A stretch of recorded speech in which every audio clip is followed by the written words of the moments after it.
গোমাফিয়া লিটন দাস গ্রেপ্তার ধর্মনগর পুলিশের হাতে। অবশেষে ধর্মনগর থানাধীন দেউছড়ার কুখ্যাত গবাদি পশু পাচার মাফিয়া লিটন দাস ওরফে নান্টু ধরা পড়ল পুলিশের জালে। লিটন দীর্ঘদিন ধরে এলাকা থেকে অবাধে গবাদি পশু পাচার করে গোটা এলাকায় ত্রাসের সৃষ্টি করেছিল বলে অভিযোগ।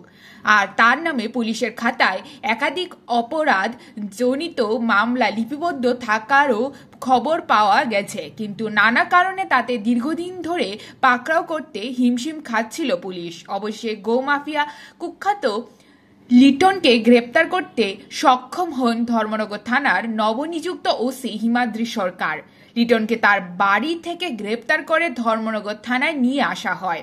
সেই গবাদি পশু সহ মাদক ও বার্মিজ সুপারি পাচারেও যুক্ত বলে তার নামে একাধিক অভিযোগ রয়েছে। বর্তমানে ধর্মনগর থানায় তাকে আটকে রেখে টানা জিজ্ঞাসাবাদ চালাচ্ছে পুলিশ।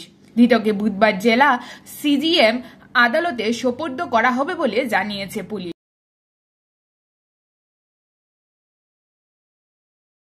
গত পরশুদিন আনন্দবাজারে নাকা পয়েন্টে দুটি বোলেরো গাড়ি ডিটেইন করা হয়েছিল এবং দুটি বোলেরো গাড়ির থেকে 9টা মহিষ পাওয়া গিয়েছিল, যেগুলিকে আমরা সিজ করেছি। দুজন আসামিকে সেই দিনে আমরা অ্যারেস্ট করেছিলাম, আর বাকি 3জন পালিয়ে যায়।